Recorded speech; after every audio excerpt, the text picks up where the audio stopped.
Buenos días.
Ahí me escuchan, ¿no? Ajá. No, les decía que por favor, sí, no me había dado cuenta, estaba silenciada. Vayan buscando el cuestionario sobre recursos que les subí la semana pasada, así lo hacemos ahora en clases, antes de arrancar con el tema de hoy.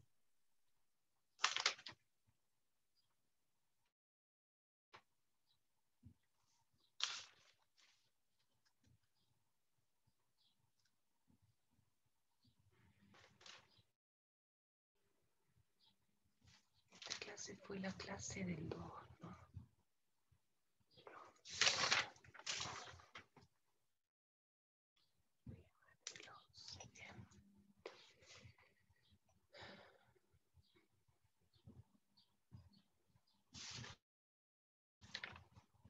Aprovecho para contarles que la Secretaría Académica nos mandó preguntar la modalidad en que vamos a tomar el segundo parcial y el recuperatorio. Nosotros, la comisión de la mañana, yo lo hablé con el titular y me dijo que nosotros, que somos pocos, el segundo parcial lo vamos a tomar escrito, pero el recuperatorio lo vamos a tomar por Zoom. Si la facultad llegara a habilitar en las aulas, por supuesto que presencial todo, ¿no? Pero no creo porque no nos ha llegado ninguna directiva todavía. Yo no creo que la facultad abra las puertas, porque falta muy poco para que termine. Es posible que a lo mejor lo abra para las prácticas, pero no sé si para nosotros. Así que la idea nuestra es esa, es tomar el segundo recuperatorio escrito y, perdón, el segundo parcial escrito y el recuperatorio por Zoom. Yo les digo de la experiencia que llevo tomando exámenes Zoom, he tomado 3 nomás hasta ahora. El primero le fue bien y el segundo fue la misma persona que rindió parcial y recuperatorio, pero no le fue bien. Pero es muchísimo más sencillo que escrito, ¿eh? Porque se toma de otra manera. Es totalmente diferente, porque al no tener ustedes la posibilidad de tener el código en la mano abierto ni los libros, las preguntas son más sencillas. Nosotros hacemos preguntas complejas en los parciales precisamente porque nos damos cuenta que hay muchísimos que han cortado y pegado, ¿no es cierto? Eso uno lo... Imagínense que con tantos años de profesor uno se da cuenta de todo. Eh, nos hemos dado cuenta, pero claro, hay veces que uno no lo puede probar, pero nos queda nos queda siempre la duda. En cambio, de la otra manera, por Zoom o presencial, y para ustedes también, yo les aseguro que es muchísimo más sencillo rendir por Zoom que rendir escrito. Porque escrito el tipo de preguntas que hacemos nosotros tienen que pensarlas para responderlas. Aunque en el segundo, en este primer parcial, en el recuperatorio, hicimos muy pocas situaciones problemáticas. Hubo algunos estudiantes que les tocó más que otros, pero eso no depende de nosotros, depende de la máquina. Pero la realidad es que el doctor Coles hizo casi todas preguntas conceptuales, yo hice mitad y mitad, o un poco no, hice más conceptuales que la doctora Ledesma fue la que hizo más preguntas, situaciones problemáticas, ¿no? Pero ya les digo, no se asusten con el Zoom porque van a ver que aparte la idea, no sé si lo voy a poder concretar, pero la idea es tomar yo sola y la doctora Ledesma, porque como yo soy adjunta puedo tomar sola, y la doctora Ledesma con el doctor Escoles.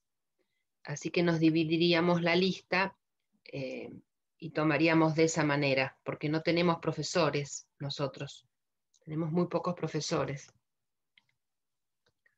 Bien, estoy dándole unos minutos para que se vayan incorporando. Vayan buscando el cuestionario de recursos, así lo hacemos. Vieron que hice de aclaratoria y de reposición, que no fue temas que diera yo, pero como justamente son los que los que daba el doctor Méndez, lo hice a propósito para ver si entendieron.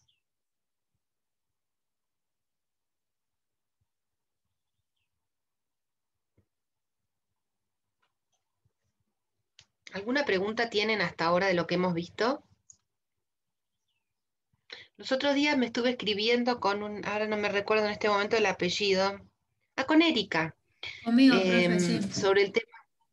Sí, sí, sí, lo que pasa es que me escriben tantos inclusive me escriben chicos que han aprobado, que están haciendo la práctica, y me escriben, y yo les digo, tienen que escribirle a los profesores que les dan las materias, no a mí, porque yo no doy práctica, y no me gusta nunca pasar por encima de otro colega, pero a veces son tantos alumnos que no alcanzan ellos a tener el contacto personal que tienen conmigo, ¿no? Pero yo prefiero que no me consulten de otras materias. No, hablábamos con Erika del tema de la casación positiva y negativa del concepto, porque la casación positiva es cuando la Cámara o la Corte revoca la sentencia y dicta nuevo pronunciamiento. Igual creo que eso lo vieron con el material del doctor Méndez el viernes, hablando de la casación que ejerce la Corte, ¿no? Pero para el caso es lo mismo, porque ¿qué quiere decir casación positiva? Que la sentencia se revoca y se dicta una nueva. En cambio, la casación negativa el tribunal lo que hace es anular la sentencia, pero reenvía, se dice, o envía, si quieren, el expediente a la instancia inferior para que dicte nuevo pronunciamiento.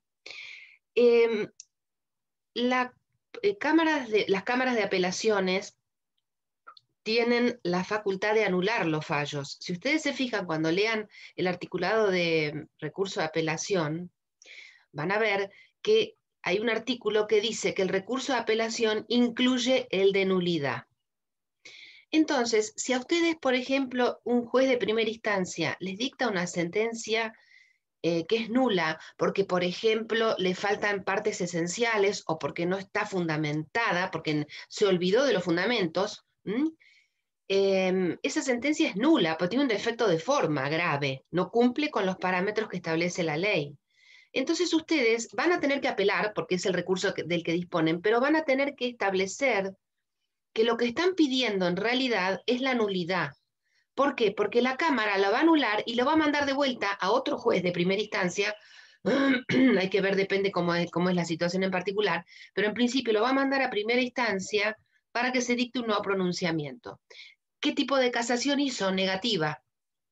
¿Por qué? Porque anuló, pero no se pronunció. Lo mandó de vuelta a la primera instancia para que se dicte una nueva sentencia. Una cosa que solemos preguntar mucho y que muchos se equivocan es el tema de la nulidad. ¿Cuándo procede la apelación y cuándo procede el incidente de nulidad? ¿Mm? La acción de nulidad y la excepción, ya lo vieron ustedes, es para situaciones diferentes. Pero a veces se confunde el tema del incidente con la apelación.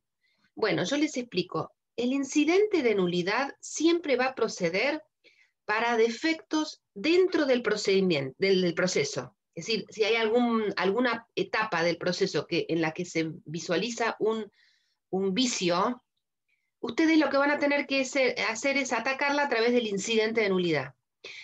La apelación por nulidad, o sea, el pedido de nulidad dentro del recurso de apelación, solo va a proceder frente a defectos de la sentencia, no del procedimiento anterior. Por eso siempre se dice, ustedes van a escuchar, que dicen que cuando el autos para sentencia quedó firme, ya no se pueden plantear nulidades de procedimiento. Quedan subsanadas, quedan convalidadas. Si quieren lo repito. Hay que distinguir incidente de nulidad de recurso de nulidad. El incidente de nulidad siempre para defectos o vicios del procedimiento, de todo el proceso, desde la demanda o desde donde arranque hasta el autos para sentencia. Pero una vez que me queda firme el autos para sentencia, lo que a mí me queda es apelar la sentencia si es que la sentencia tiene algún defecto de nulidad. Y si no, la tendré que apelar porque estar en desacuerdo con lo que resolvió el juez, digamos, ¿no? Pero eso ya es el recurso de apelación propiamente dicha. Entonces, la diferencia entre casación negativa y positiva es que la negativa se anula la sentencia y se reenvía al expediente, y la positiva es que la Cámara o la Corte revocan y dictan pronunciamiento, o sea, entran a considerar la cuestión. Eso fue lo que conversábamos con Erika. Pero es más fácil explicarlo así verbalmente que por escrito. Yo voy anotando los que van entrando. Bien. A ver si entró alguien más que no haya anotado. ¿Quién es Huawei PS? Huawei es una marca de computadoras. Profe, Ochoa Romina. Estoy del celular ahora. Está bien. ¿Por qué? Por eso. Va a ser difícil. Sí. ¿Alguno rindió el examen a través del celular? ¿Alguno rindió examen a través del celular? No. Bien. Porque la verdad que los felicito. Escribir en el tecladito del celular es dificilísimo. Bueno, vamos a arrancar. ¿Tienen el cuestionario a mano? Poner la luz porque no veo nada. Bueno, la primera pregunta. Habiliten los micrófonos, así me contestan ustedes. Después yo les pido que los desactiven porque si no se superponen las voces. Primera pregunta. ¿Esto saben por qué dice qué pasa, qué pasa, qué pasa? Porque en realidad yo me olvidé de copiarles el título. El título es un gran qué pasa. Es una forma de hacérselos para que se lo memoricen. Vieron que a veces hay reglas mnemotécnicas que uno usa. Bueno, esta es una. Ponerles qué pasa porque les queda grabado el qué pasa y después se acuerdan de las respuestas. ¿Qué pasa si se interpone una reposición, el recurso de reposición, contra una sentencia definitiva o una interlocutoria? ¿Quién me contesta? Yo puse, profe, que no procedería porque la reposición únicamente procede contra providencias simples que causen una obra grave irreparable. Y en este caso no sería. Irreparable. Perfecto. Perfecta, esa es la respuesta. Sí, lo vieron todo. Yo sé que lo vieron, pero yo se los hago a propósito para ver si lo entendieron. Bueno, otra. Muy bien, Sofía. ¿Qué pasa si la reposición se interpone con apelación en subsidio?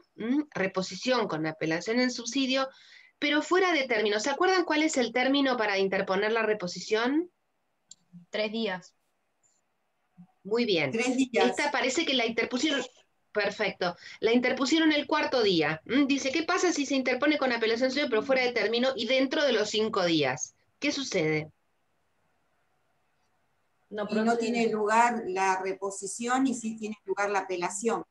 No van en conjunto. Muy bien, claro, muy bien. No, pues saben que hubo en algunos momentos jurisprudencia que decía que lo accesorio sigue la suerte del principal. Entonces, al caer la revocatoria, caía la apelación, pero no.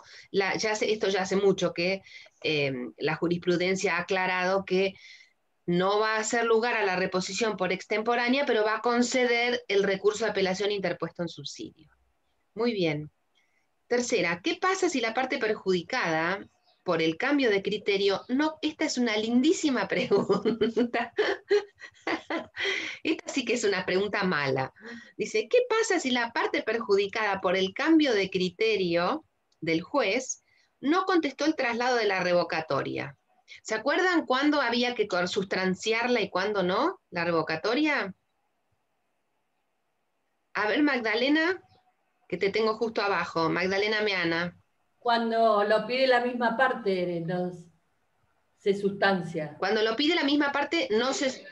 No, al revés. Se sustancia. Cuando lo pide la misma parte... No, escucha. Cuando yo le pido algo al juez...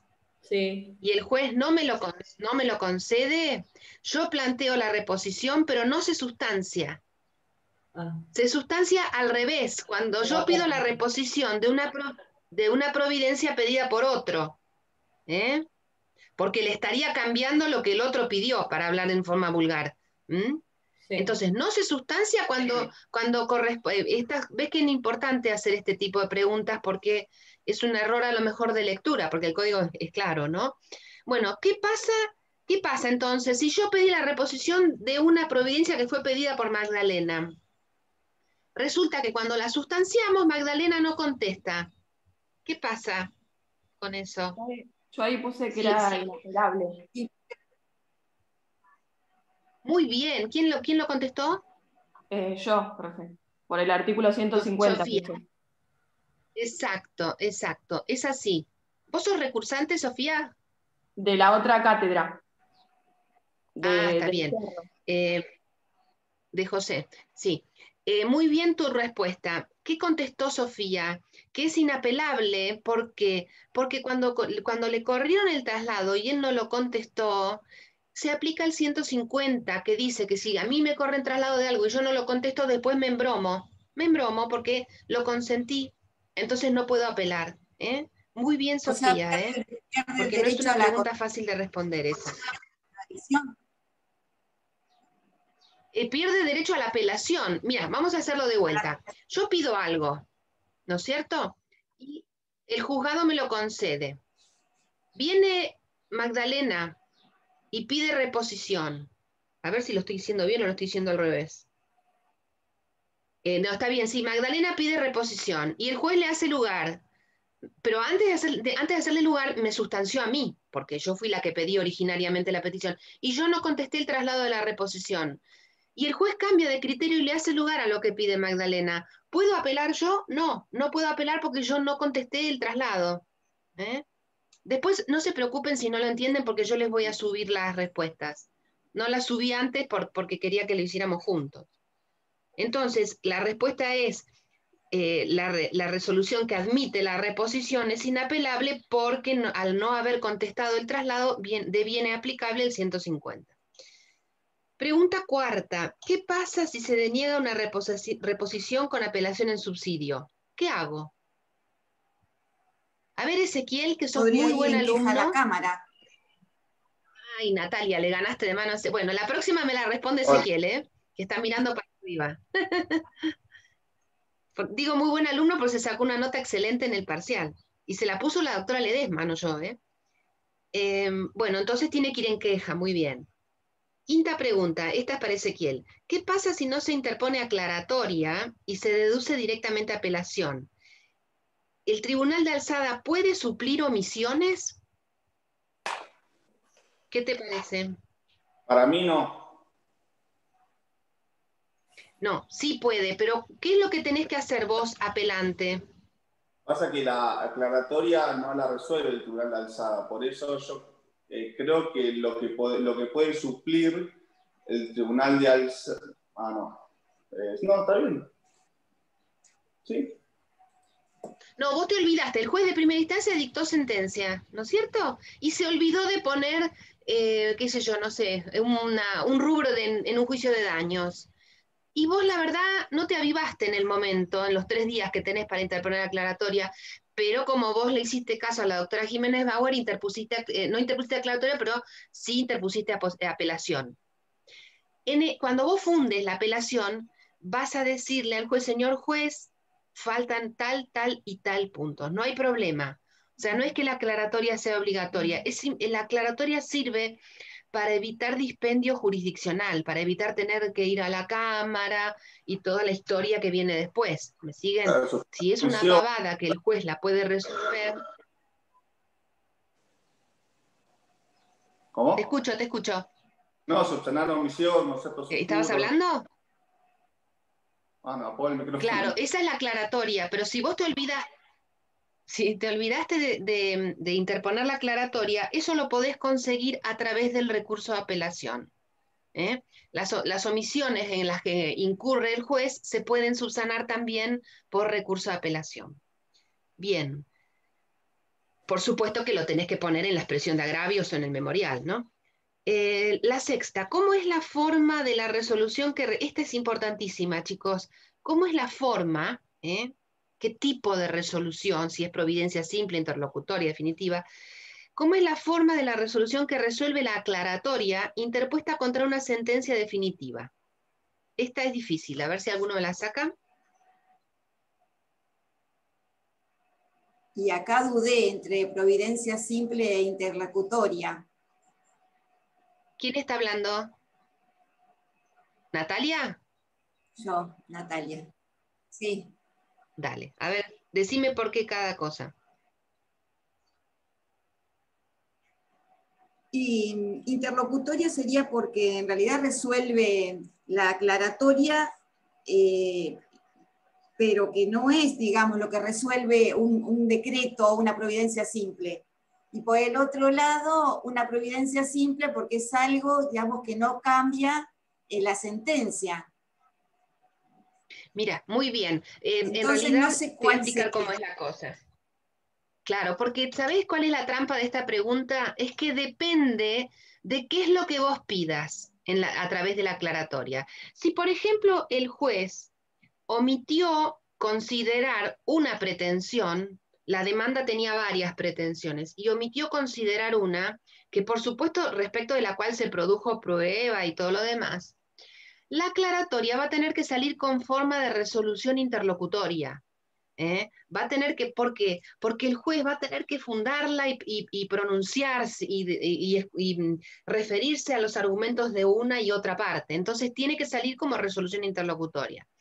Como providencia simple puede llegar a salir cuando es lo que decíamos recién, cuando omite, por ejemplo, un nombre o omite una cifra o se equivoca, en vez de dólares pone pesos, por ejemplo, pero que no tiene que resolver sobre la cuestión. Es meramente un error material o una omisión material, pero donde él tenga que pronunciarse y resolver sobre una pretensión que no estaba contemplada en la definitiva, en la sentencia definitiva, ahí sí va a tener que sacarla con forma de resolución interlocutoria.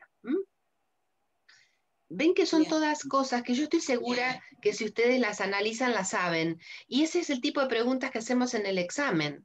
Ustedes tienen que pensar primero sobre qué versa la aclaratoria. Porque no es lo mismo decir, condeno a Juan, a Pedro y a José y decir, se olvidaron de María, que el juez lo único que va a tener que hacer es a través de una providencia simple decir, discúlpenme, por un error involuntario la omití a María, condenar a María. Y otra cosa es que el juez omita, por ejemplo, el daño psicológico, respecto del cual había resistencia de la contraparte y había problemas entre las pericias, ¿me entienden? Ahí tiene, y definitiva no puede tener, obviamente que forma de definitiva no puede tener. Entonces tendrá que tener forma de interlocutoria. Bien, no sé cuántas preguntas, son varias. La séptima, ¿tiene derecho a apelar la parte a quien perjudica la resolución que aclara? Esta es la aclaratoria que me pidió Magdalena, que el juez me la cambió. ¿A ustedes qué les parece?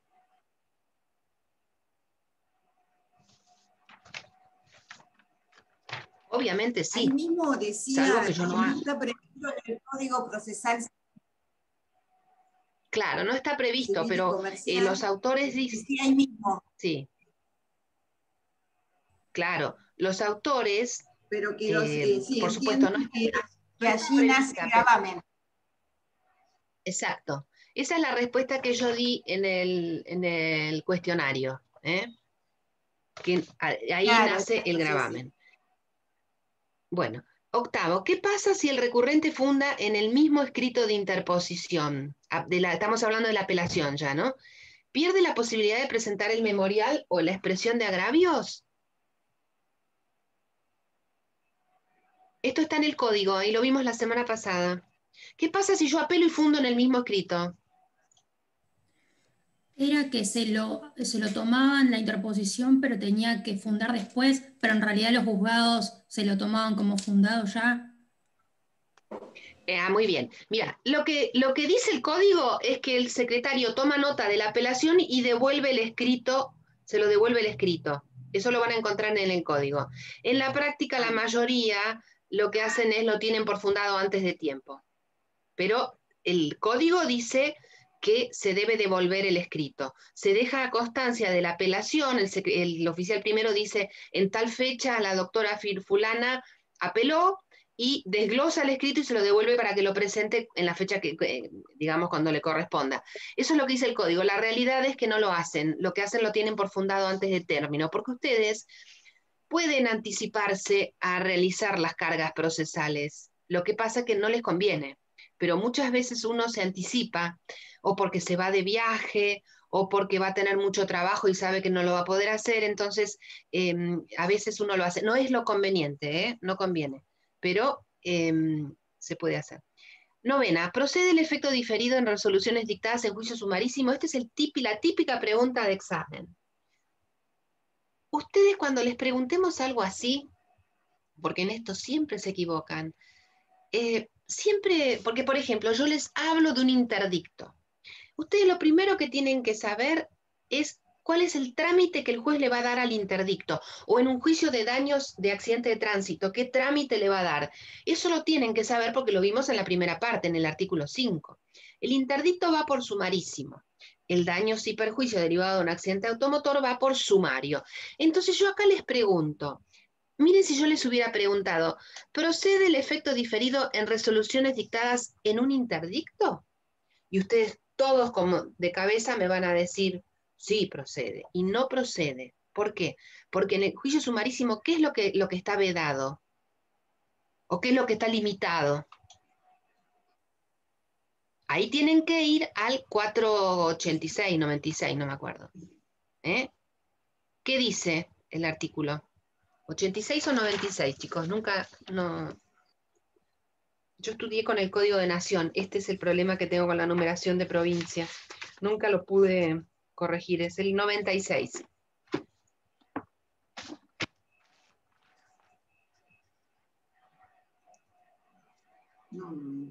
¿A ustedes qué les parece?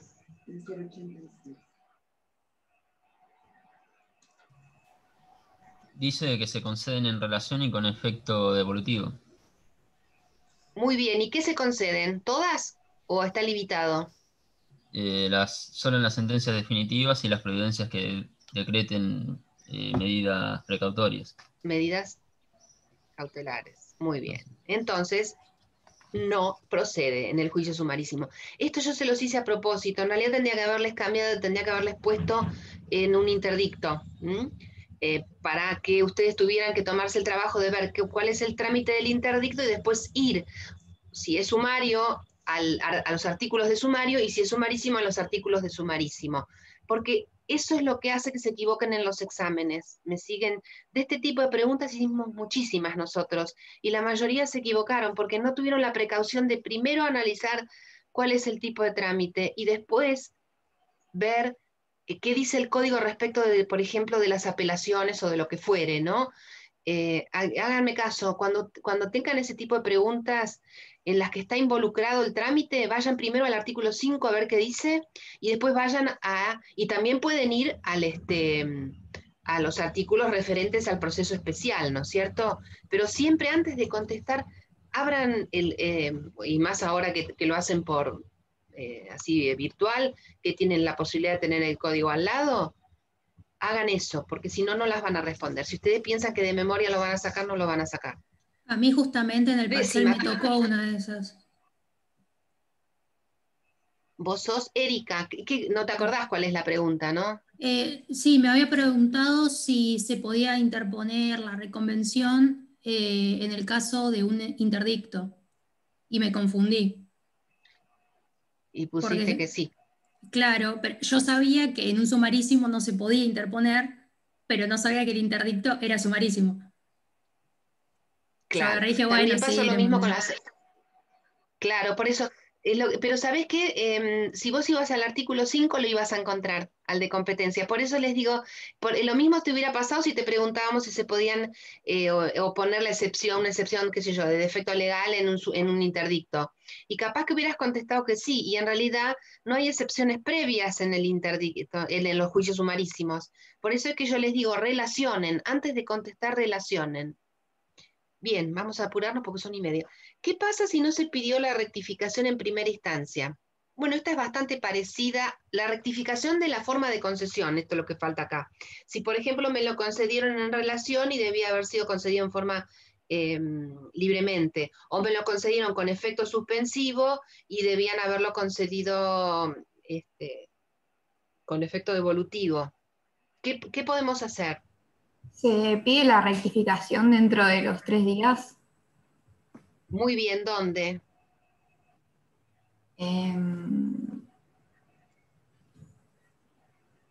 Al mismo juez que lo dictó. Muy bien, ¿y qué más? ¿Y dónde más? ¿Y si se omite, puede Esto lo hacerlo vimos en la Cámara? Muy bien, muy bien. O sea, tenemos la doble posibilidad. ¿Lo hacemos en primera instancia o inclusive hasta la propia Cámara lo puede hacer de oficio cuando hace el examen de admisibilidad? Pero también tiene la posibilidad de pedirlo dentro de los 3 días en segunda instancia. Y después, bueno, la Cámara verá si tiene que mandar el expediente para que se sustancie en primera instancia o si el expediente está para que se presenten los agravios. Bueno, ahora sí vamos a arrancar con el recurso de inconstitucionalidad. No, esperen, que me equivoqué. Porque no me ven a mí, ¿no? Siempre lo mismo. Qué bruta que soy. Se nota que no soy de la época de los compartir. Acá. Ahora sí. Ustedes no saben lo que a mí me ha costado acostumbrarme a usar la computadora para dar clases. Si a ustedes les costó rendir exámenes, a mí me costó el doble que a ustedes. Bueno, a ver. Esta debe ser la advertencia. Ay, ¿por qué no me pasa? Ahí. Bueno, esto porque como estos Power yo los subí cuando no teníamos las clases Zoom todavía, les digo que siempre tienen que recurrir a la bibliografía, ¿no?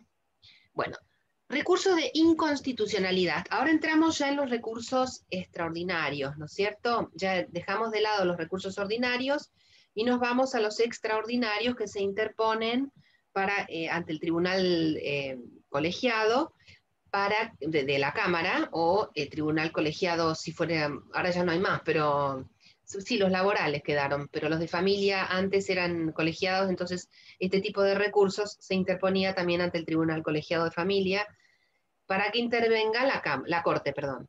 ¿Dónde está regulado? Está regulado en la Constitución Provincial, en el 161, y también está regulado en el Código Procesal. Esta es la regulación legal.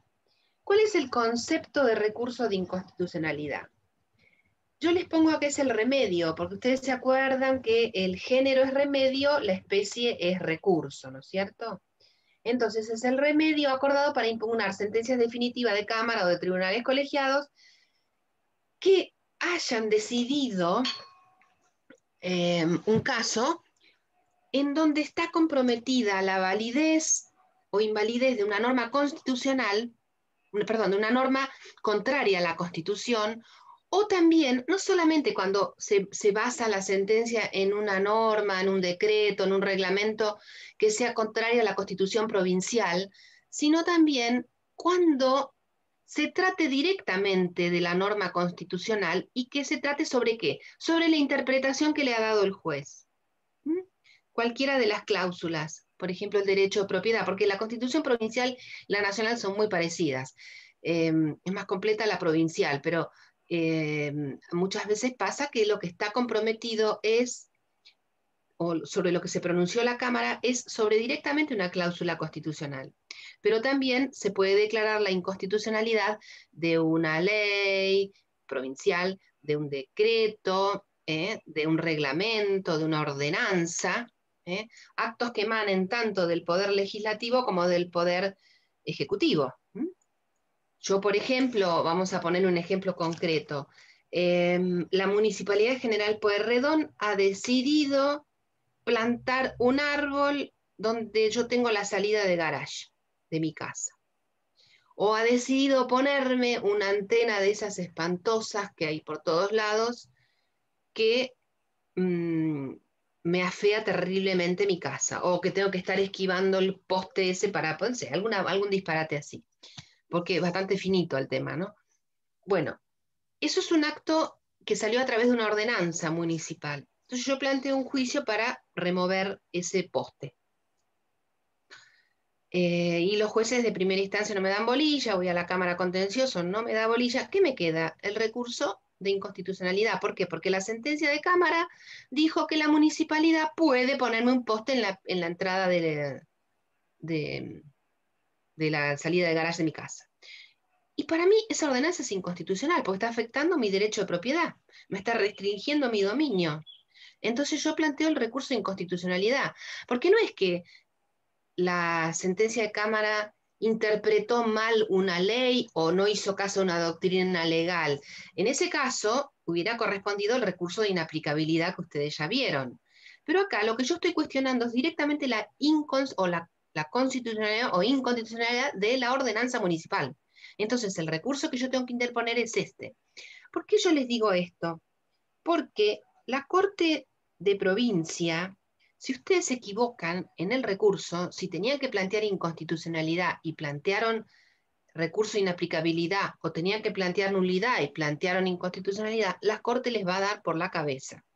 Porque el recurso que ustedes elijan va a sellar la suerte de su reclamo. No se pueden equivocar en el recurso. Tienen que encuadrar en el recurso que corresponda. Entonces, el concepto ya lo tenemos. A ver si lo puedo... No, qué increíble que con el mouse no pasa. ¿Qué jueces pueden entender en la constitucionalidad? La Constitución Provincial en el 151 dice que, igual que en la Nación, dice que la Corte va a entender o ejerce la jurisdicción en forma originaria y de apelación. ¿Para qué? Para resolver sobre la constitucionalidad o inconstitucional de leyes, decretos, ordenanzas o reglamentos que interfieran en la Constitución, se entiende, ¿no es cierto? Entonces, la respuesta a esto es que la Corte tiene, o la Suprema Corte tiene, competencia originaria y competencia en grado de apelación. ¿Cuándo es originaria? A través de la acción que vamos a ver más adelante, a través de la acción de inconstitucionalidad. Es una acción que el particular puede interponer, irse a La Plata e interponerla directamente allá. Ahí tiene jurisdicción originaria. Y en grado de apelación es cuando llegan a través del recurso de inconstitucionalidad. A ver. Ustedes saben que ustedes ya deben haber dado derecho constitucional. Ustedes saben que el control de constitucionalidad que impera en nuestro régimen legal es el control difuso. ¿Qué quiere decir esto? Que no hay, como en Europa, un tribunal constitucional, sino que todos los jueces de la República pueden declarar la inconstitucionalidad de las leyes. Por eso se llama difuso, porque se difumina en todo el espectro del territorio argentino. Desde un tribunal, bueno, ahora no hay más, pero desde los jueces que eran de paz antes, bueno, no sé, hay algunos juzgados todavía de paz, en capitales que desaparecieron. Desde un juez de paz hasta un juez de corte puede declarar la inconstitucionalidad de una ley. ¿Por qué tenemos este sistema? Porque es el sistema americano. Nosotros copiamos al sistema americano. En cambio, en Europa tienen un tribunal constitucional. Cuando se plantea una cuestión de inconstitucionalidad, va directamente al tribunal. Bien. Bueno, acá está la explicación. Todos los jueces de primera instancia y ulterior instancia pueden declarar la inconstitucionalidad cuando la norma transgreda la Constitución. La Suprema Corte entiende en forma originaria a través de la acción de inconstitucionalidad o en grado de apelación, ¿no es cierto? A través del recurso. A ver. ¿Cuáles son los requisitos del recurso de inconstitucionalidad? ¿Tienen una duda hasta acá? ¿Alguna duda? No. Bueno, tenemos requisitos subjetivos y requisitos objetivos. Subjetivos tiene que ser la parte o un tercero, únicamente los que puedan interponer el recurso de inconstitucionalidad, no cualquiera. La parte o los terceros. Y los requisitos objetivos es que haya una controversia sobre la validez constitucional de una ley, de un decreto, una ordenanza, un reglamento, o cuando la sentencia, y cuando la sentencia recaiga sobre el alcance de una norma constitucional desconociendo la prerrogativa. Son los dos ejemplos que vimos que están en el concepto. Tanto cuando la ley contradiga la Constitución, como cuando la inteligencia de la cláusula constitucional sea contraria a la Constitución. Cuando el juez, interpretando la norma constitucional, la interpretó en contra de lo que dice la Constitución. Bien, el plazo, esto es el mismo plazo para los 3 tipos de recursos extraordinarios. Es dentro de los 10 días de notificada y la tengo que interponer ante el juez, o el órgano, perdón, que dictó la sentencia. Es decir, la tengo que interponer en cámara, por escrito y fundada. Se funda en el mismo escrito que se interpone. A diferencia del recurso de apelación, que ustedes saben que se interpone en primera instancia, y si se concede en relación se funda en primera instancia, y si se concede libremente se funda en segunda instancia. En los recursos extraordinarios, en los 3 tipos de recursos, se interpone fundado dentro de los 10 días y ante el órgano que dictó la sentencia. ¿Por qué digo el órgano? Porque antes, cuando estaban los tribunales de familia, se interponía ante el tribunal de familia. Ahora se interponen ante la Cámara. Esto es otra cosa que es muy importante, porque la Suprema Corte se cansa de rechazar recursos porque no procede el recurso de inconstitucionalidad o los otros contra sentencias que no sean definitivas o resoluciones que pongan fin al proceso. Si ustedes pretenden ir a la Corte con uno de estos 3 recursos extraordinarios porque no les gusta cómo resolvió la Cámara respecto de una liquidación, por ejemplo, o respecto de una excepción de defecto legal, lamentablemente la Corte les va a decir no, porque no es una sentencia definitiva ni es una resolución equiparable a sentencia definitiva. Distinto sería si, por ejemplo, hace lugar a una excepción de prescripción, por decirles algo, porque eso pone fin al proceso e impide la continuación. No puedo iniciar un nuevo proceso. Bien. ¿Cuál es el trámite? Y lo primero y más importante, ustedes se acuerdan que el recurso de inaplicabilidad hay que hacer el famoso depósito previo. Bueno, acá no. Ni en el de inconstitucionalidad ni el de nulidad no hay depósito previo. Ni tampoco hay monto mínimo, ¿no? Acuérdense que para el recurso de inaplicabilidad, el valor del litigio, del agravio, perdón, justo lo que le quería decir al revés, el valor del agravio, no del litigio, tienen que ser mínimamente 500 ius. Pero ese recaudo no lo tenemos en la inconstitucionalidad y tampoco lo tenemos en el recurso de nulidad extraordinario. Tenemos que constituir domicilio en La Plata, bajo apercibimiento de quedar notificado Ministerio Legis. Esto lo dice el código. Se aplican las normas, acá hace una referencia, tanto en la nulidad como en el recurso de inconstitucionalidad, el Código Procesal remite a los artículos de recurso de inaplicabilidad porque es el más completo, pero se aplica casi todo lo mismo que en el recurso de inaplicabilidad, salvo las cargas económicas.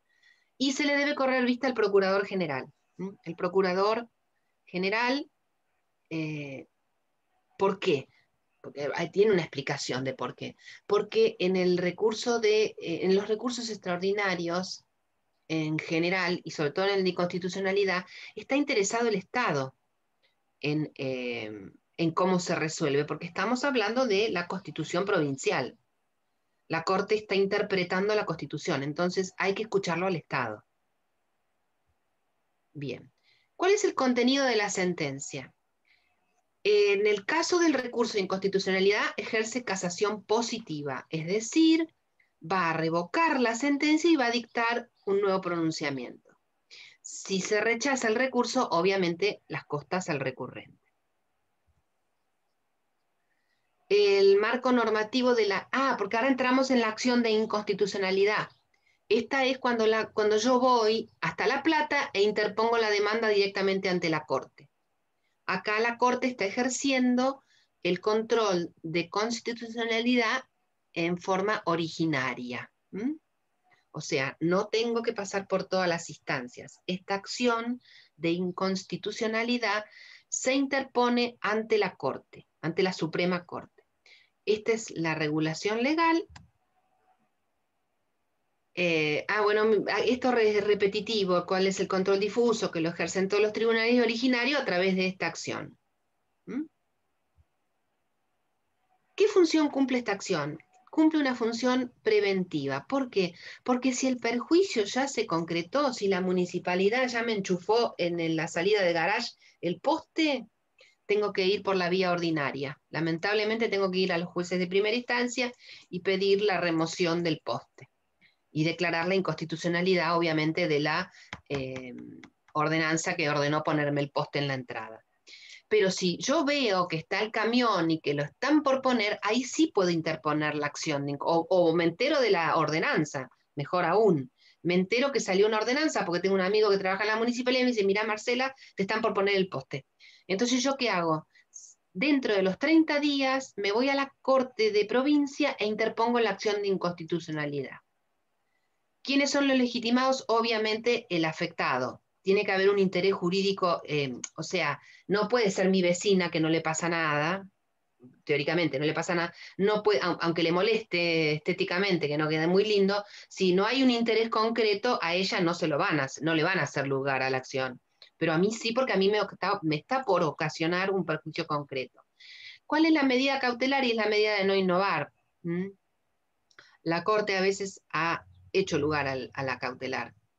¿Cuál es el plazo que tengo? Esto está todo, lo que digo está todo en el código. El plazo es de 30 días para demandar. No hay nada más incómodo que dar clases Yo estoy acostumbrada a parar y caminar por todo el salón, y acá tener que estar sentada 1 hora y media es incomodísimo.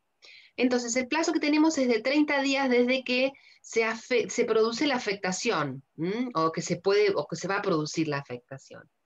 ¿Qué pasa si se venció el plazo? No es que pierdo el derecho, tengo que ir a los tribunales ordinarios. Y acá están las excepciones al plazo. La afectación de los derechos de la personalidad, o sea, los no patrimoniales, a esos no les rige el plazo de los 30 días.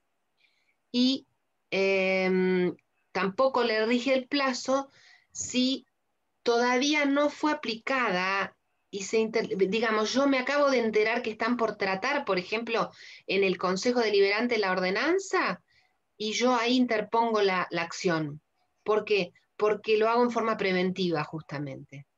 Todavía no salió que me la van a aplicar, y yo lo hago en forma preventiva. Pero acá lo que tienen que saber es que cuando el perjuicio se consumó, ya no lo pueden hacer por esta acción. ¿A quién le vamos a dar traslado?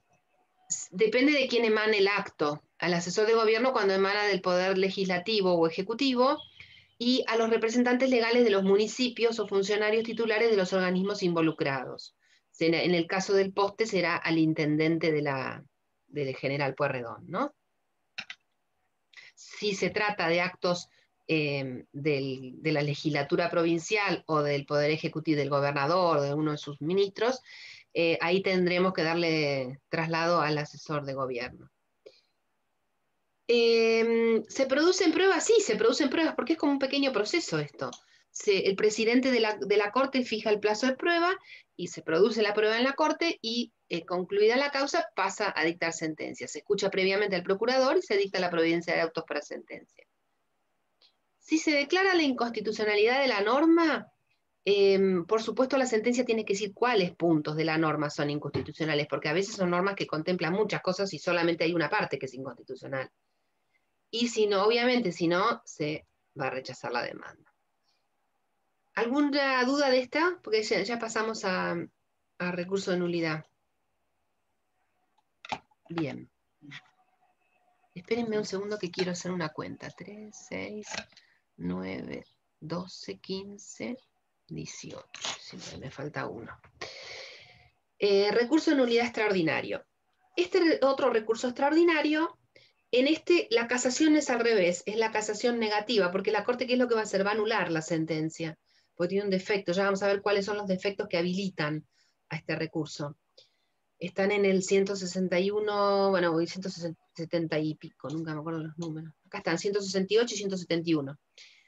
Es el recurso extraordinario que tiende a anular las sentencias definitivas, siempre hablemos de sentencia definitiva, o resolución que sea equiparable a sentencia definitiva, dictadas por las cámaras o tribunales colegiados en violación de las normas contenidas en estos artículos que ya las vamos a ver.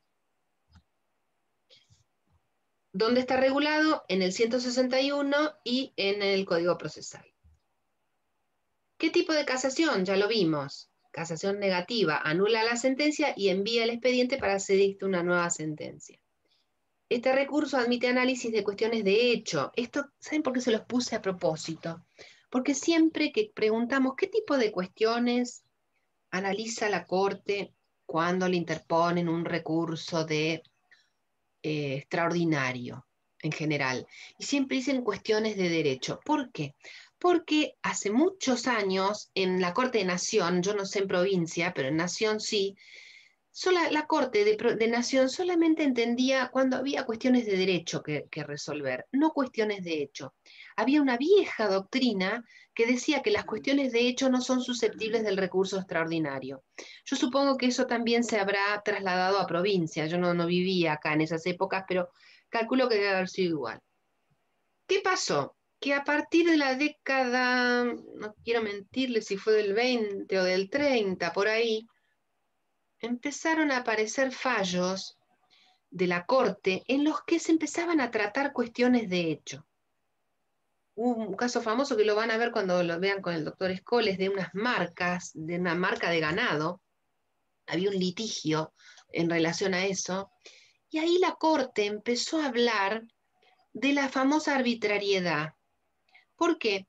Porque no había una interpretación de derecho que cuestionar. O sea, no es que un juez decía es locación de obra y el otro decía es locación de servicio. No. Acá el tema, por ejemplo, era una equivocada valoración de la prueba. Equivocaban en la valoración de la pericial mecánica. La entendió mal el juez o la cámara, la entendió mal. Mejor hablando bien, la cámara, ¿no? Entonces la Corte de Nación empezó a elaborar toda una serie de precedentes en los que dijo, guarda, que nosotros también tenemos que entender cuando haya arbitrariedades manifiestas, cuando hayan realmente sentencias de cámara que son arbitrarias. En provincia eso se llama absurdo, en nación se llama recurso extraordinario por arbitrariedad. Nosotros lo tenemos como el absurdo. ¿Por qué les digo esto? Porque yo acá les pongo, este recurso admite análisis de cuestiones de hecho, porque resultan necesarias para determinar si hubo actividad procesal irregular, de manera que cuando le planteaban a la Corte un recurso de nulidad, había que hacer análisis de cuestiones de hecho, porque habían vicios en la sentencia referidos a cuestiones de hecho, entonces había que analizarlas. Igual el tema de la arbitrariedad lo van a ver mejor con el doctor Escoles. Requisitos. Están acá. ¿Cuándo yo puedo plantear una nulidad, un recurso extraordinario de nulidad contra una sentencia de cámara? Tenemos primero, como siempre, los recursos subjetivos que se repiten. Tengo que ser parte y tengo que ser un tercero con un interés legítimo. Y los objetivos. Y esto es lo que ustedes tienen que responder cuando se les preguntan cuáles son los requisitos para interponer el recurso de nulidad, aparte de los subjetivos. La sentencia definitiva tiene que haber omitido alguna cuestión esencial. O sea, se tragó una pretensión, básicamente. Entonces yo puedo plantear la nulidad, porque la sentencia no cumple con la forma, no resuelve todas las pretensiones introducidas en la expresión de agravios. Entonces, la primera cuestión, cuando hay omisión. Segunda cuestión, los votos en cámara, ustedes saben que tienen que ser individuales. Las sentencias definitivas son individuales. Primero vota fulano, después sultano y después, bueno, ahora son 2 jueces, pero antes eran 3, tenían que votar los 3, ahora votan 2. Entonces tiene que estar el voto individual, si no la sentencia es nula. En las sentencias definitivas, en las interlocutorias, votan todos juntos, digamos, ¿no es cierto? No se hace el voto individual.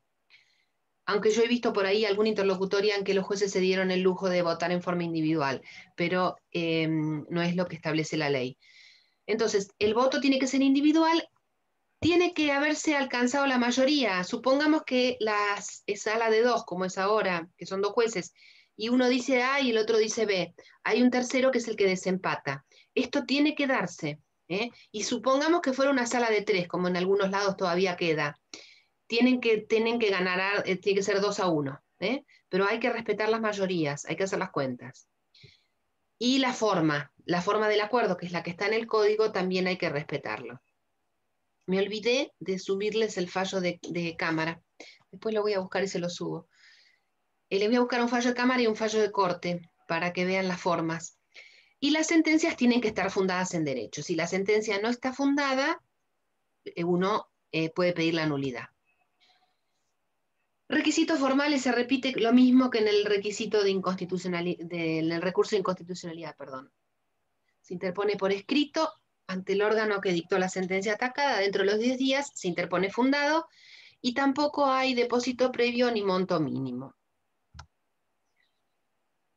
El trámite se repite, es igual, no tiene las cargas económicas, hay que constituir domicilio en La Plata, se aplica en su mayoría las normas de la inaplicabilidad y se corre traslado al Procurador General. El contenido de la sentencia, bueno, si la sentencia hace lugar al recurso de nulidad, va a anular la sentencia y va a ordenar, se llama reenvío, el expediente a otro tribunal para que dicte nueva sentencia. ¿Por qué digo a otro tribunal? Porque cuando el tribunal, la sala A, dictó una sentencia nula, ya se pronunció.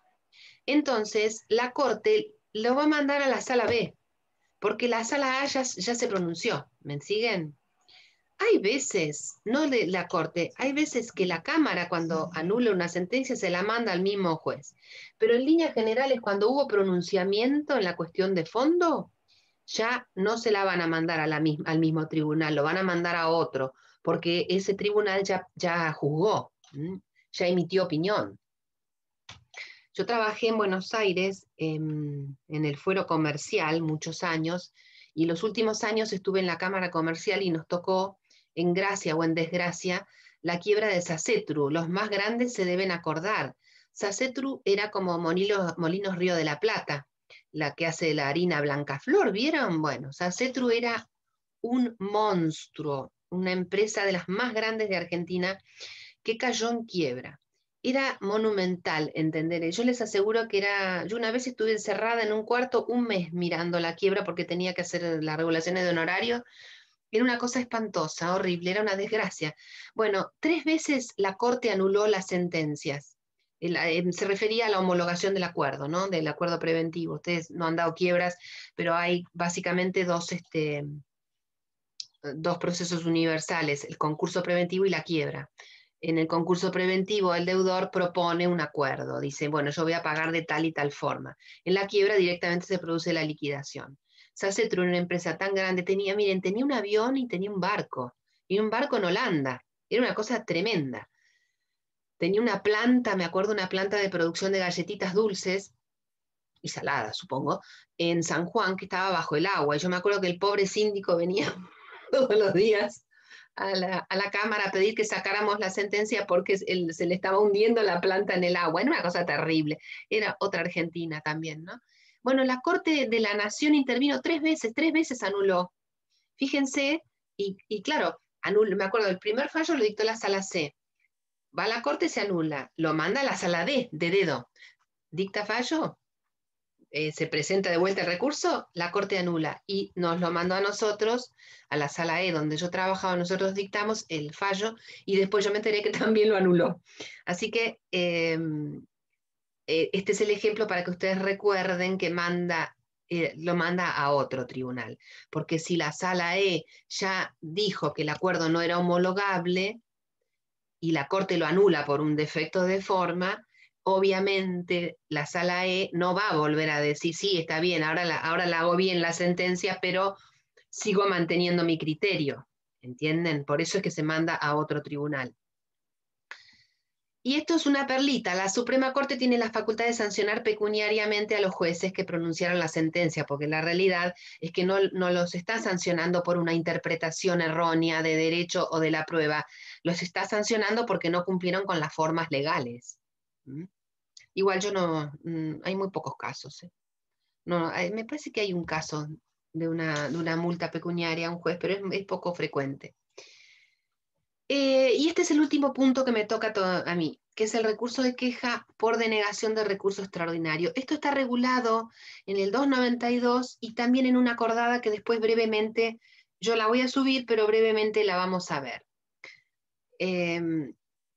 A mí, yo interpongo un recurso extraordinario, cualquiera de los tres que sea, inaplicabilidad, nulidad o inconstitucionalidad. Y la Cámara, que en el 90% de los casos pasa, la Cámara lo rechaza. Y ustedes miran, ¿por qué lo rechaza? Y yo les digo por qué lo rechaza. Porque nadie quiere que le revise otro tribunal su sentencia, porque si yo la dicté, yo pienso que está bien. Entonces es como admitir el error. Por eso el 90% de los recursos extraordinarios se rechazan y uno tiene que ir en queja a la Suprema, porque si no sería admitir. Hay, no obstante, una tendencia en algunos tribunales, en algunas salas de la Cámara, a admitirlos cuando hay visos de que puede llegar a tener razón el recurrente, pese a que ellos ya se pronunciaron, porque nadie es infalible y puede ser que a lo mejor la Cámara entienda que se equivocó o que puede haber... puede dar lugar a un cambio de jurisprudencia. Ustedes recuerden que en provincia existe la famosa doctrina legal, que es la que da lugar al recurso de inaplicabilidad. Pero hay jueces que son tosudos y que no quieren aceptar que la Corte dijo tal cosa y siguen insistiendo. Entonces, cuando planteemos el recurso extraordinario, con toda seguridad que nos lo van a denegar. Entonces tendremos que ir a utilizar el 292 e ir en queja a la Suprema. Entonces, el primer examen de admisibilidad obviamente lo va a hacer la Cámara o el tribunal colegiado. Si me rechaza el recurso, ¿qué hago? Interpongo la queja. ¿Cuál es el plazo para interponer la queja? 5 días. ¿Dónde la interpongo? Allá, en La Plata. No la interpongan ante el mismo tribunal porque perdieron el plazo, perdieron el recurso. Entonces, recuerden, todos los recursos de queja se interponen ante el superior. Tanto el recurso de queja como el que vieron creo que con Ledesma, o no sé con quién lo vieron. ¿Qué es lo que hay que acompañar en el recurso de queja? Bueno, esto es lo que dice el 292. Después vamos a ver que esto está completado por la acordada 1790. ¿Pero qué dice el 292? El 292 dice que el abogado va a tener que acompañar copia de la sentencia recurrida. Acá dice copia certificada. Yo les cuento que nosotros, los abogados, cuando firmamos una copia, la estamos certificando. O sea, estamos dando fe, a pesar de que no somos escribanos ni fedatarios, estamos de alguna manera certificando que esa copia es fiel. ¿Y qué puede pasar si yo acompaño una copia trucha? Me como un juicio penal de aquellos. Entonces, cuando ustedes pongan, les digo más, cuando ustedes actúen por derecho propio, o sea, que sean patrocinantes, el cliente les tiene que firmar el escrito, porque ustedes están actuando como patrocinantes. Ustedes están certificando que esa firma es la del cliente. Ojo con eso. Que ustedes están certificando que la firma es del cliente. En el caso del recurso de queja, ustedes al estampar la firma y el sello, están certificando que las copias que están acompañando son fidedignas. Entonces tienen que acompañar copia de la sentencia de Cámara, de la sentencia de primera instancia, cuando hubiera sido revocada por la Cámara, porque si la Cámara la confirma, en realidad tenemos que acompañarla de primera instancia, porque la que resuelve es la de primera instancia. Pero cuando la Cámara revoca, tenemos que acompañar las dos, la de primera y la de segunda. Igual yo les digo, esto es una pavada, acompañen todo, porque es preferible que sobre y no que falte, y no les van a rechazar la queja porque acompañen una de más. Copia certificada por el letrado del escrito de interposición. ¿Por qué? Ahora van a ver cuando leamos la acordada, porque la Cámara la Corte efectúa el análisis de admisibilidad acá de la queja y tiene que ver que haya sido interpuesta en término. Entonces necesito la copia del escrito de interposición del recurso y de la providencia que lo deniega. Porque si, por ejemplo, yo interpuse el recurso de nulidad, que lo tengo que interponer ante la Cámara, y lo interpuse el día 12, y la Cámara me lo rechazó porque me lo rechazó por extemporáneo, y yo me voy en queja porque el empleado contó mal los feriados, yo tengo que acompañar la copia de escrito de interposición. El almanaque lo tiene la Corte, pero tengo que ponerle para que la Corte pueda ver la fecha en que se interpuso, porque no se olviden que el expediente está en la Cámara, o inclusive a lo mejor lo devolvieron a primera instancia, normalmente está en la Cámara.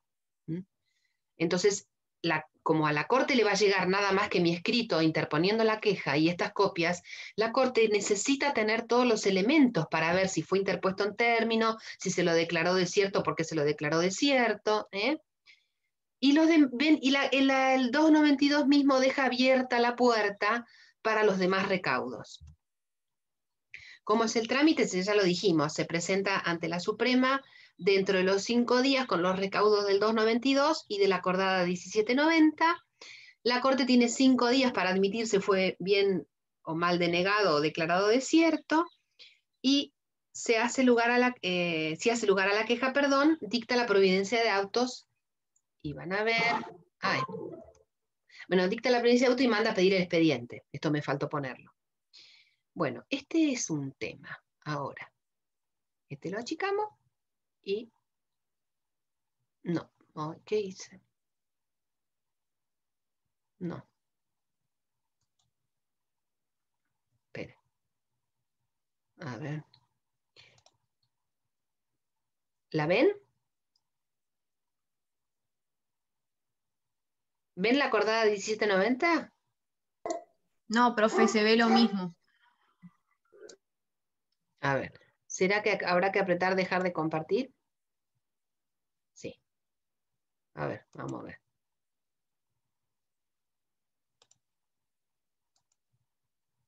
¿Y ahora? Ahora sí. Ahora sí. Ah, bueno. Lo que pasa es que arriba vieron que dice dejar de compartir en rojito, pero a mí me dice nada más que dice deja. Entonces yo tengo miedo de apretar ahí y que me desaparezcan todos. Bueno, esta es la acordada 1790, ¿ven? Y resuelve. ¿Qué dice? Que cuando la copia que debe presentarse de conformidad con el 292 fuera de la sentencia de la Cámara, deberá acompañarse. Acá les dice qué es lo que tienen que acompañar. Tienen que acompañar, yo después les voy a subir para que vean cómo es el acuerdo y la parte dispositiva. Tienen que acompañar todo, va. El escrito de interposición tiene que contener la fecha de notificación de la sentencia. ¿Ven? Ustedes en la queja no solamente tienen que acompañar las copias que dice el 292, tienen que explicarle a la Corte cuándo quedaron notificados de la sentencia, cuándo interpusieron el recurso extraordinario y la fecha de la denegatoria. La transcripción o indicación precisa de la documentación de autos de la que surja el valor del litigio, si es un recurso de inaplicabilidad. En los otros dos no, porque no es necesario. Que no puedo pasar, ahí está. Tienen que acompañar la documentación y por supuesto la tienen que fundar. En el caso del recurso de inaplicabilidad denegado, tienen que acompañar la copia del boleto, porque ustedes saben que cuando ustedes interponen el recurso de inaplicabilidad tienen que hacer el depósito previo. Entonces, puede ser que no lo hayan hecho, que los hayan intimado y que ustedes no lo pasan, entonces la Cámara les declaró desierto. Entonces ustedes tienen que acreditar que acompañaron la boleta de depósito, porque no se olviden que la Corte no tiene nada en la Corte, el expediente está en la alzada. Entonces ustedes tienen que acompañar todo. Esto es por supuesto para el recurso de inaplicabilidad, pero también se aplica en lo pertinente para los otros dos recursos. Bueno, y después dicen todos los supuestos previstos por el artículo 292 y las copias certificadas por el letrado o la transcripción, porque ustedes van a fundar y seguramente van a tener que referirse a partes del expediente. Pero esto es viejísima esta acordada. De estos no hay ninguno vivo, no sé si vivo, pero por lo menos, no, estos deben estar todos muertos. Por lo menos Colombo, seguro que Colombo era procesalista. Y sí, no sé, ni los conozco yo esto. Renom, me suena Renom también, pero sí, es del año de Ñaupa, ¿te acordás? Pero sigue vigente. Bueno, chicos, voy a pasar lista. A ver, acá dice dejar, ahora sí puedo apretar dejar de compartir. Ahí está. Creo que los tengo a casi todos, pero me parece que me falta uno. Tengo a Claudia Díaz, a Giacometti, Mastrangelo, Felicitas Romero, Sofía Rojo, Magdalena Meana, Nazaret Jiménez, Florencia Riopedre, Matías Moyano, Micaela Werner, Erika Panelo, Melanie Carrera, Ezequiel Vega, Magalí Esquivel, Gigliotti, Sofía Miner, Romina Ochoa y Milagros Di Césare. ¿Quién me falta? Profe, Federico Fernández Ríos. Bruno Díaz. Bruno tampoco te puse. Bruno Díaz y Federico Fernández Ríos eras, ¿no?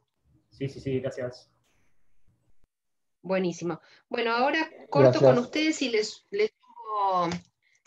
subo el cuestionario con las respuestas. Sí, ¿quién habla? No, Agustina Cruz. Agustina. Bien. Agustina, vos eras San Corrado antes, ¿no? Sí, ya lo cambié. No, pero ahora me apareces Agustina, antes me aparecía San Conrado y yo me olvido de quién me dice que es. Bueno, un mail de mis papás de su negocio y ahora lo cambié. Claro. Sí, porque no cuesta nada, ¿viste? Y tiene que ser Gmail, lamentablemente, para este sistema. Claro, yo no creo que nosotros... Claro, pero es muy... Mira, si yo pude sacarlo, lo puede sacar cualquiera. Bueno, chicos, nos vemos la semana que viene. ¿Les quedó alguna duda de todo esto? Los PowerPoint son muy completos, ¿no? Se me cortó el audio y no sé si me nombró. ¿Natalia? Sí. Sí, te anoté. Sí, estabas primera. Sí. Bueno, disculpe. Bueno, listo, chicos. Y no la había escuchado. Profe, disculpe, yo cuando ¿Quién entré me habla? Erika. Sí, pero te anoté también, Erika, porque yo lo fui anotando a medida que fueron ingresando. Le quería preguntar otra cosa igual. El tema del parcial, porque entre ellas estaban hablando de que era oral. No sé si es el recuperatorio o ambos son orales. No, eso fue, claro, vos entraste después. No, el segundo parcial va a seguir siendo escrito, pero el recuperatorio va a ser por Zoom, porque como son pocos ustedes, podemos tomar por Zoom. La idea es dividirnos en dos la lista, yo tomo sola, porque estoy habilitada para tomar sola, y por este medio, ¿no es cierto? Y la doctora Ledesma toma con el doctor Escoles. Buenísimo, gracias. Sí, yo creo que es lo mejor. Es lo mejor, porque la verdad es que el sistema por escrito no nos ha dado resultado. No es que desaprobamos, históricamente nosotros siempre desaprobamos un 30 más o menos %, pero esta vez fue como el 50%. En el cuatrimestre anterior también. Entonces, yo la verdad que lo hablé a solas con el titular, porque yo entiendo que muchos no comprenden las consignas, pese a que hacen a libro abierto, porque yo sé que hacen a libro abierto, con lo cual no puede ser una cosa muy sencilla el examen, pero también entiendo que la virtualidad hace que se pierda esto de ida y vuelta con el alumno, y que no están plantados, muchos no se alcanzan a plantear en la materia, no se alcanzan a situar en la materia. Les resulta todo muy abstracto. Si a mí me cuesta, yo les conté la semana pasada, yo estoy haciendo una especialización en la Facultad de Humanidades, no tienen nada que ver, ellos hablan de la gente como tribus, por ejemplo. yo creí que las tribus eran los indios nomás, pero parece que todos somos tribus, y tienen todo un lenguaje así, a mí me cuesta, y yo soy vieja, me cuesta un montón entenderles, un montón. Y me cuesta entender el lenguaje, y me cuesta entender lo que estoy estudiando, y las clases quedan grabadas y yo las vuelvo a escuchar. Entonces yo soy una mujer grande con experiencia, me imagino ustedes que recién arrancan, les tiene que resultar difícil. Lo que pasa es que nosotros tampoco podemos regalar la materia, porque eso sería traicionar nuestros valores, ¿no es cierto? Pero yo la verdad prefiero tomar oral, porque esto que, como hicimos con Erika, por ejemplo, que fue a través de Yahoo, pero bueno, no importa, a través del mail, por lo menos ella no entendió, me dice, yo le contesto, acá en esto de los cuadraditos, de las caritas que los veo chiquillos, encima no veo nada, así que los veo todo turbio, no sirve, no sirve, no. Es una lástima porque ustedes, ¿y saben por qué? Nosotros nos preocupamos con la doctora Ledesma, lo hablamos siempre, porque después les va a tocar las prácticas. La práctica 1 más o menos, la práctica 2 no la pasan porque es muy exigente la práctica 2. Y procesal lo tienen que saber para aprobar la práctica, porque no, ustedes lo saben cómo es, ¿no? Porque las cosas se corren en la facultad. Y es sumamente exigente la práctica 2. Tienen que saber procesal. No importa que cursen con nosotros o cursen con el otro titular, pero la tienen que saber, pues si no, no pasan, ¿eh? No pasan. Lamentablemente, y yo creo que las consecuencias de esta cursada virtual se van a ver el año que viene y en otros años se va a ver la falta de base que tienen muchos, porque fue virtual. Ojalá hubiéramos podido tomar los exámenes, aunque sea en forma presencial, porque yo estoy segura que hubieran aprobado muchos más también, pero lamentablemente no pudo ser. Nosotros lo propusimos desde el primer día que arrancó la virtualidad, lo propusimos en todos los protocolos, le pedimos a la facultad, pero no, la facultad está cerrada, está con las persianas, ahora no sé si habrán abierto, pero están con las persianas bajas, así que lamentablemente no se pudo. Bueno, chicos, nos vemos el lunes que viene. Hasta el lunes. Chao, hasta luego. Chao, hasta el lunes. Al lunes.